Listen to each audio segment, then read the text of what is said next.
Hello Internet, climate change is a huge problem right now. The globe is warming, the sea levels are rising, and people are dying. Luckily, we live in Ottawa, a place that is happy and eco-friendly all the time, right? Maybe? No. Ottawa, along with the rest of Canada, is one of the most eco-friendly places, but it's got a lot to improve on before it becomes fully sustainable. Let's see some reasons why Ottawa/Ontario is good. Number 1, nukes. Nuclear power. Over 50% of energy in Ontario comes from nuclear fission.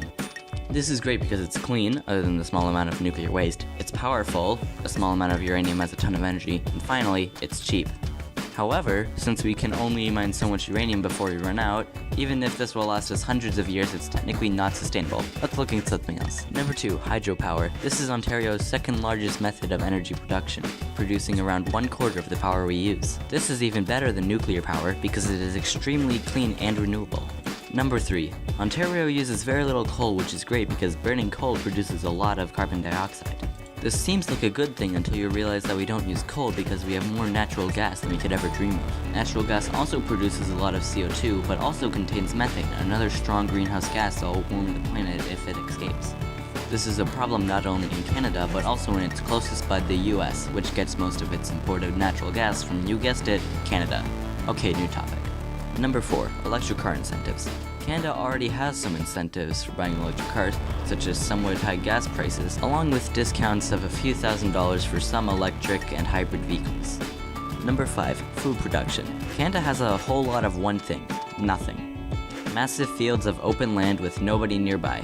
At least it used to. Now a lot of that land has been turned into farms, which is why we make a ton of food in Canada. In fact, even though we represent only 0.5% of the world's population, we produce 1.5% of the world's total food. Now that we've seen what's good about Ottawa, let's talk about how to fix it. Number 1, we need more renewable power. But there's so many options, which one do we pick? Well, many countries get tons of energy from solar panels. How about those? No. Canada is cold and dark and full of snow that needs to be cleaned off panels, so solar panels are probably not going to be cost effective anytime soon. Which is why only 1% or less of Ontario's energy comes from solar panels. Instead, we should focus on what Canada is good at, nuclear and hydropower. Canada has the largest deposits of high-grade uranium on Earth, along with massive amounts of water and one of the largest waterfalls on the planet. Number 2, need tighter packed cities. It's easy to think that massive skyscrapers and massive cities produce a ton of pollution, but in reality it's quite the opposite. Long stretched suburbs mean cars have to drive further to get to work, water pipes are very long and expensive to maintain, and lawns require way too much water to keep hydrated. Tighter packed cities also make people drive their cars less, cars being one of the largest causes of pollution. Number 3, use less water. I know you want your lawn to be a lush green color, but those sprinklers can use hundreds of gallons of water every month. Just don't bother. Rain should be enough. Processing water takes energy.